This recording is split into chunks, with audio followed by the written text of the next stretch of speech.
जय हिंद साथियों, आप सभी का स्वागत करता हूं आप सभी के अपने चैनल टारगेट सिलेक्शन में। दोस्तों, अब तक की सबसे सुपर फास्ट वीडियो यानी कि 20 मिनट में 75 ऐसे महत्वपूर्ण क्वेश्चंस देखेंगे। सबसे तेज वीडियो रहेगी आपके लिए और मैं कहूंगा कि सभी चैप्टर्स को मैंने समाहित किया है साथियों आज की इस वीडियो के माध्यम से। तो इन 75 प्रश्नों में से देखिएगा कि आपका टारगेट साथियों कितना रहता है। अगर ऐसे क्वेश्चंस आ जाते हैं आपके एग्जाम में तो कितना स्कोर आपका रहता है। तो इन 37 सवालों में से साथियों हिंदी के सेकंड की बात कर रहा हूं, 37 सवालों में से लगभग 25 स्कोर आपका रहना चाहिए। उसके बाद सामान्य ज्ञान के जो आप 38 क्वेश्चंस देखेंगे उसमें आपका साथियों 16 से 17 स्कोर रहना ही रहना चाहिए। तो पहले नंबर का सवाल आपकी स्क्रीन पर है कि जगन्नाथ में कौन सी संधि है। तो जगन्नाथ में साथियों व्यंजन संधि है। कौन सी संधि है? व्यंजन संधि है। आंसर यहां पर डी है, तो बिल्कुल करेक्ट है। उसके बाद देखिए विवाद का साथियों विलोम क्या हो सकता है। तो विवाद का विलोम क्या होता है साथियों? निर्विवाद होता है। राइट आंसर आपका डी के साथ। मित्र का भाववाचक संज्ञा की अगर बात करें यानी कि मित्र शब्द जातिवाचक है, लेकिन अगर इसकी भाववाचक संज्ञा बनाऊं तो मित्रता बनेगा, जिनका आंसर यहां पर सी, तो बिल्कुल करेक्ट है। साथियों बहुत तेजी के साथ आज की इस वीडियो में बिल्कुल समय आपको नहीं दिया जाएगा, यानी कि तुरंत प्रश्न बताया जाएगा और तुरंत आपको उसका उत्तर बताना है, क्योंकि चीता अगर आपको बनना है तो ऐसे ही प्रैक्टिस आपको करना पड़ेगी। देखिए निम्नलिखित में से कौन सा शब्द विशेषण है मुझे बताइए। देखिए सज्जन आदमी यानी कि आदमी की विशेषता बता दी। दुर्जन आदमी, दुर्जन की भी साथियों यानी कि आदमी की विशेषता बता दी दुर्जन शब्द के द्वारा, तो ये भी विशेषण है, ये भी विशेषण है। सुकुमार या मानस, मानस आदमी होता है लेकिन सुकुमार आदमी आप नहीं कह सकते। तो कौन सा विशेषण नहीं है साथियों? ऑप्शन नंबर सी वाला विशेषण नहीं है और यही आपका बिल्कुल करेक्ट आंसर है। ग्रीवा का तद्भव रूप साथियों क्या होगा? देखिए ग्रीवा एक तत्सम शब्द है और इसका तद्भव शब्द जो होगा वो साथियों गर्दन होगा। आंसर अगर आप कहें सी के साथ तो बिल्कुल करेक्ट है। अगम का साथियों विलोम क्या होगा बताइए। यानी कि अगम के विलोम की अगर बात करते हैं तो सुगम हो जाएगा। क्या हो जाएगा साथियों? सुगम हो जाएगा। उसके बाद देखिए शिवा बावनी किसकी रचना है बताइए। तो शिवा बावनी की अगर बात करिए ये भूषण जी की रचना है। किसकी रचना है साथियों? शिवा बावनी, ये भूषण की रचना है। राइट आंसर आपका बी के साथ जाएगा। साथियों बहुत तेजी के साथ इन सभी सवालों को आप कवर करते जाइए और मेरा कहना है कि क्वेश्चन की अगर बात करें इन सभी क्वेश्चंस को आप क्लास में ही तैयार कर लीजिए, क्योंकि सभी क्वेश्चन एक तरीके से टॉप लेवल के हैं। देखिए जयशंकर प्रसाद द्वारा जो पत्रिका प्रकाशित की गई थी इसका नाम साथियों क्या था? तो इंदु नाम की पत्रिका किसके द्वारा प्रकाशित की गई थी? जयशंकर प्रसाद के द्वारा प्रकाशित की गई थी। निम्नलिखित विकल्पों में से अर्थ अलंकार नहीं है साथियों बताइए। देखिए ये साथियों ये भी अर्थ अलंकार है, ये भी अर्थ अलंकार है, ये भी अर्थ अलंकार है, लेकिन साथियों यमक अलंकार की अगर बात करें तो ये साथियों शब्द अलंकार है, अर्थ अलंकार नहीं है। चलिए उसके बाद देखिए अगला सवाल आपकी स्क्रीन पर है कि अंतरंग का विलोम क्या हो जाएगा। देखिए अंत का मतलब होता है एक तरीके से बही, और जैसे रंग लिखा हुआ वैसे रंग आ जाएगा। तो अंत का विलोम क्या हो जाएगा? बही, यानी कि अंतरंग का विलोम क्या हो जाएगा साथियों? तो बही रंग हो जाएगा, जिनका भी आंसर यहां पर बी तो बिल्कुल करेक्ट है। देखिए साथियों यहां पर अगर बात करें, अगर आप चाहते हैं कि यूपी पुलिस कांस्टेबल को एग्जाम को आप क्रैक करें और 100% क्रैक करें, तो आपके लिए साथियों दो तरह की पीडीएफ बनाई गई है। क्या? दो तरह की साथियों पीडीएफ आपके लिए यहां पर तैयार की गई है। आप लोग यहां पर देख पा रहे होंगे कि साथियों एक तो आपके सामने है UP police constable all shift with solution, यानी कि अब तक जितनी भी साथियों शिफ्ट हो चुकी हैं आप लोग देख पा रहे हैं। सबसे लेटेस्ट ये शिफ्ट है 18 फरवरी 2024, उससे पहले 18 फरवरी 2024 प्रथम पाली यानी कि दूसरी पाली, पहली पाली, और 17 फरवरी की पहली पाली और दूसरी पाली, और उससे पहले साथियों जो आपका 2019 में पेपर हुआ था, 2018 में पेपर हुआ था यूपी पुलिस कांस्टेबल का, 2013 में हुआ था, 2009 में हुआ था। ये सारी शिफ्ट आपको दी जा रही है सॉल्यूशन के साथ साथियों। हिंदी होगी, जीके होगी, जीएस होगी, यूपी जीके होगी, मैथ होगी, रीजनिंग होगी। और मेरा मानना है जिसके हिंदी और जीके से संबंधित भी सवाल यहां पर आप देख सकते हैं जो आपके अगले एग्जाम में पूछे जाएंगे। तो मेरा मानना है अगर आप सिलेक्शन लेना चाहते हैं तो ये प्रीवियस ईयर वाली क्वेश्चन पेपर वाली पीडीएफ आपको जरूर लगाना है।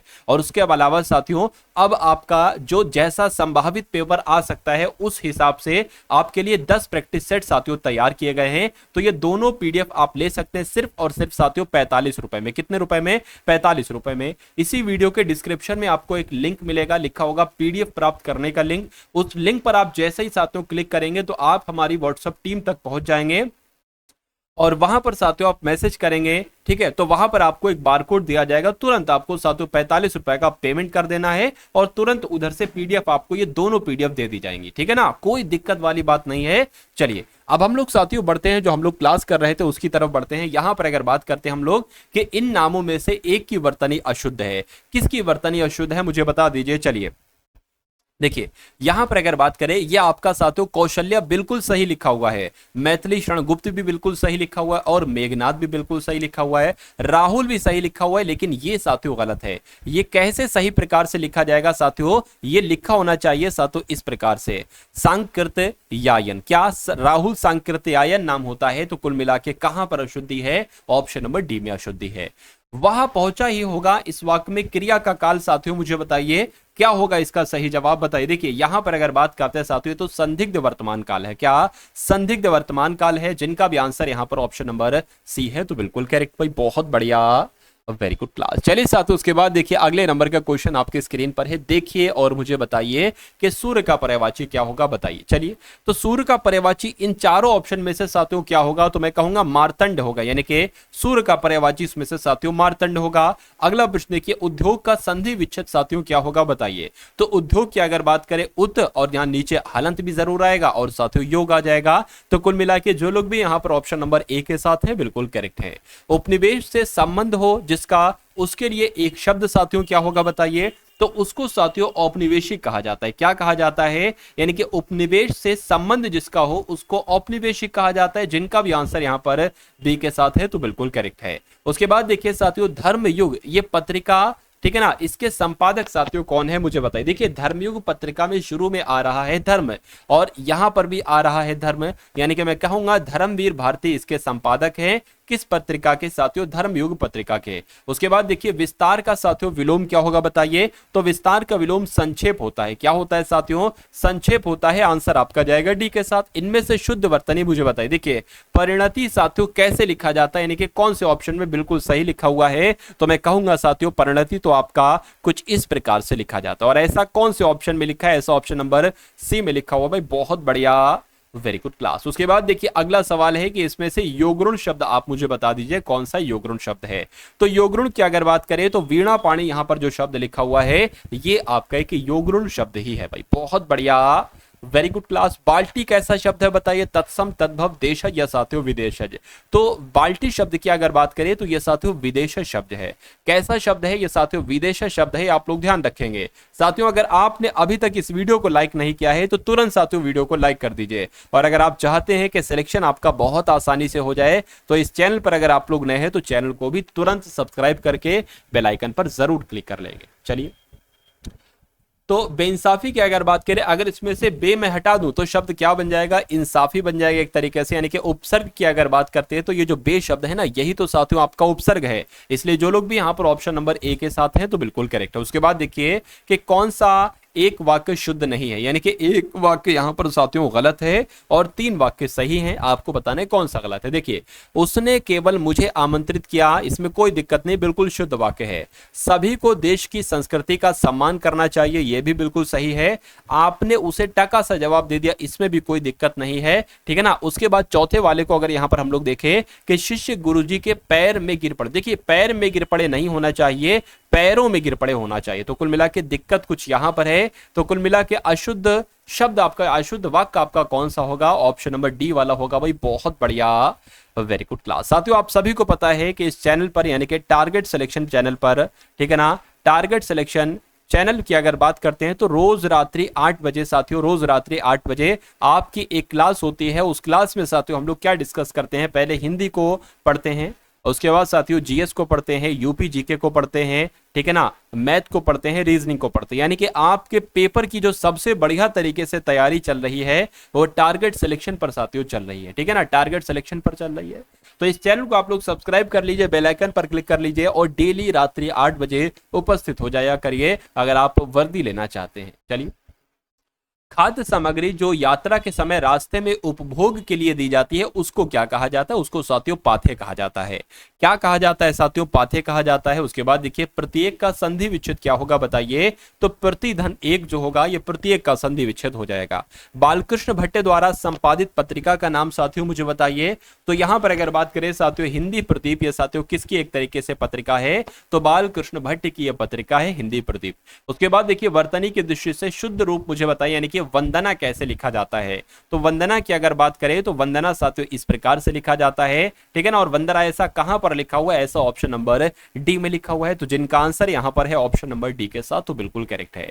इनमें से संयुक्त वाक्य साथियों कौन सा होगा बताइए। देखिए मुझे इतना पता है कि संयुक्त वाक्य जहां पर लिखा होता है वहां पर साथियों और आता है, और अगर नहीं आएगा तो तथा आएगा, तथा नहीं आएगा किंतु परंतु ऐसे शब्द आते हैं, ठीक है ना। और अगर कहीं पर साथियों के लिखा हुआ है या साथियों क्योंकि लिखा हुआ है तो ये आपका एक तरीके से मिश्र वाक्य कहलाया जाता है, मिश्र वाक्य कहलाया जाता है।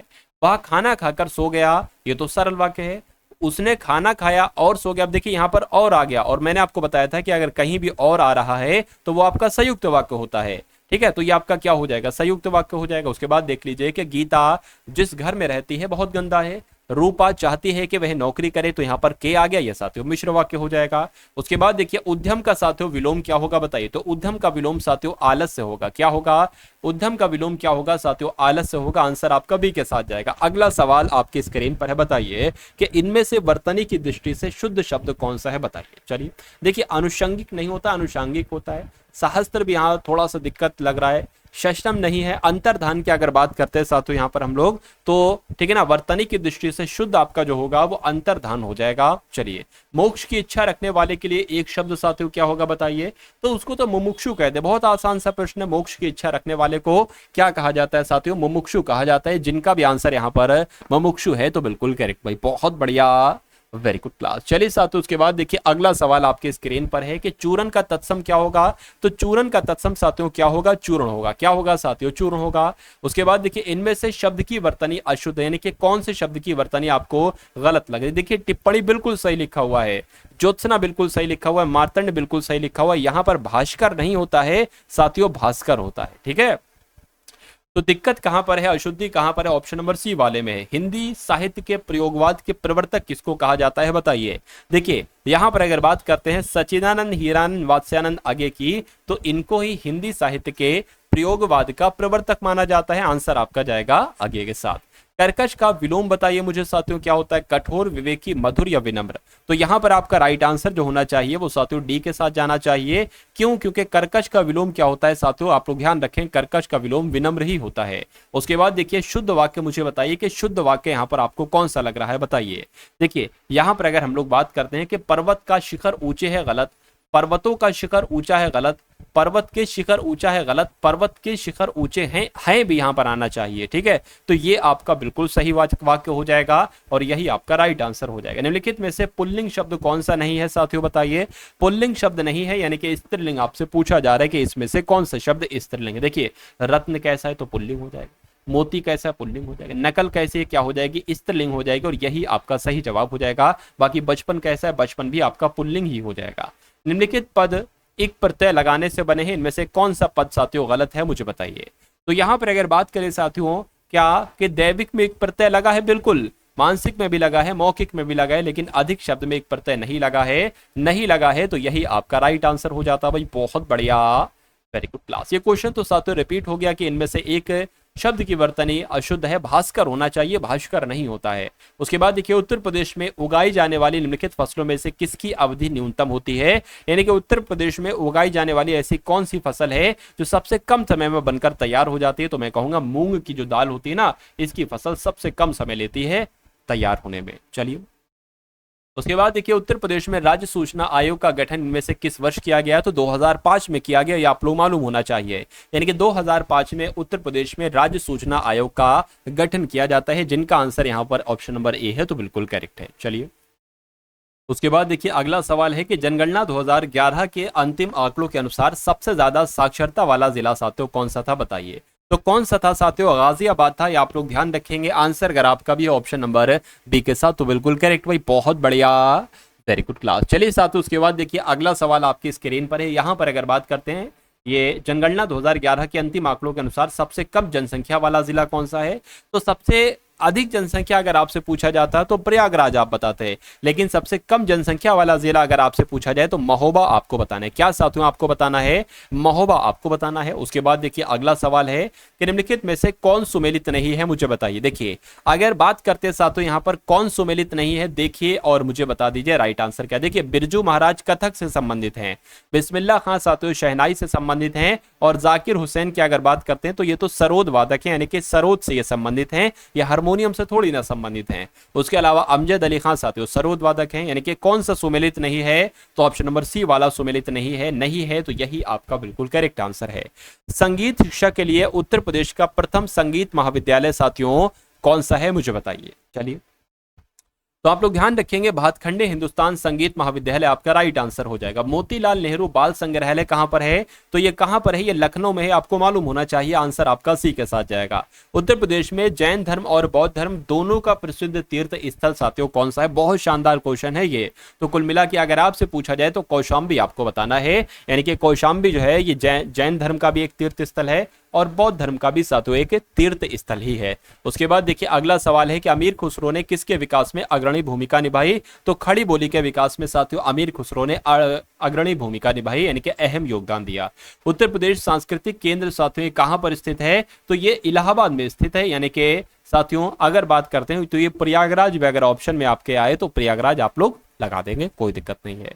अकबर द्वारा बनवाया गया प्रसिद्ध ऐतिहासिक स्मारक यानी कि बुलंद दरवाजा ये उत्तर प्रदेश के किस जिले में स्थित है, बताइए। तो ये कहां पर स्थित है, ये साथियों आगरा में स्थित है, ये आपका राइट आंसर जाएगा ऑप्शन नंबर सी के साथ।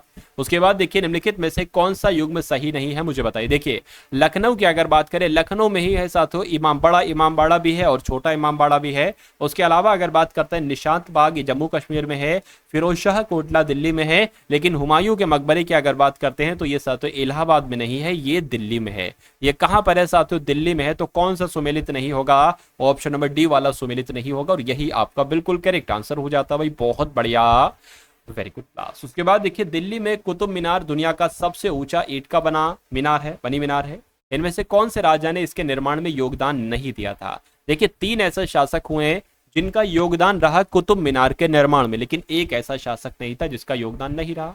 कुल मिला के 3 वो कौन कौन से थे ये आपको मालूम होना चाहिए। आप सभी को पता है कुतुबुद्दीन ऐबक ने शुरू किया था, फिरोज शाह तुगलक ने भी योगदान दिया, इल्तुतमिश ने भी योगदान दिया, लेकिन अलाउद्दीन खिलजी ने योगदान नहीं दिया, तो यही आपका राइट आंसर हो जाता है। चलिए उसके बाद देखिए वास्को डी गामा का मकबरा यानी कि जो दफन जहां पर दफन किया जाता है वो भारत के निम्नलिखित में से कहां पर स्थित है, तो ये तो केरल के कोच्चि में, यानी कि वास्को डी गामा को कहां पर दफन किया गया था, इसका मकबरा कहां पर है, तो केरल के कोच्चि में ही आपको मालूम होना चाहिए। आंसर आपका जो जाएगा वो सी के साथ जाएगा।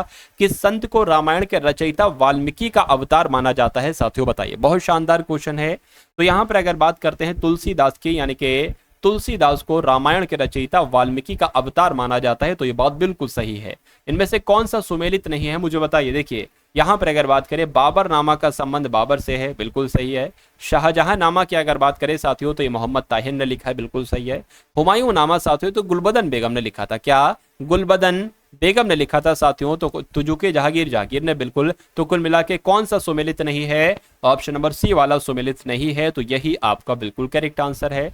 उसके बाद देखिए अमीर खुसरो जिनको कव्वाली का पिता या कह सकते हैं तोता हिंद कहा जाता है, यानी कि भारत का तोता कहा जाता है, ये किसके दरबारी कवि थे, तो मैं कहूंगा ये तो अलाउद्दीन खिलजी के दरबारी कवि थे। किसके दरबारी कवि थे, अलाउद्दीन खिलजी के दरबारी कवि थे। जो लोग भी यहाँ पर ऑप्शन नंबर डी के साथ थे तो बिल्कुल करेक्ट है। लोकसभा में मतदान करते समय टाई की स्थिति में किसके पास वोट डालने का अधिकार होता है, प्रधानमंत्री, स्पीकर, राष्ट्रपति या साथियों उपराष्ट्रपति। फटाफट इस क्वेश्चन का राइट आंसर बता दीजिए क्या होगा, तो मैं कहूंगा साथियों स्पीकर के पास वोट डालने का अधिकार होता है अगर लोकसभा में मतदान करते समय टाई की स्थिति आ जाती है। उसके बाद देखिए भारत में प्रमुख सुपारी उत्पादक कौन सा, यानी कि सुपारी का सबसे ज्यादा उत्पादन कहां पर किया जाता है, तो साथियों कर्नाटक में किया जाता है, ये आप लोग ध्यान रखेंगे। उसके बाद देखिए अगला सवाल है कि आयात निर्यात यानी कि एग्जिम बैंक की स्थापना साथियों कब हुई थी, बताइए।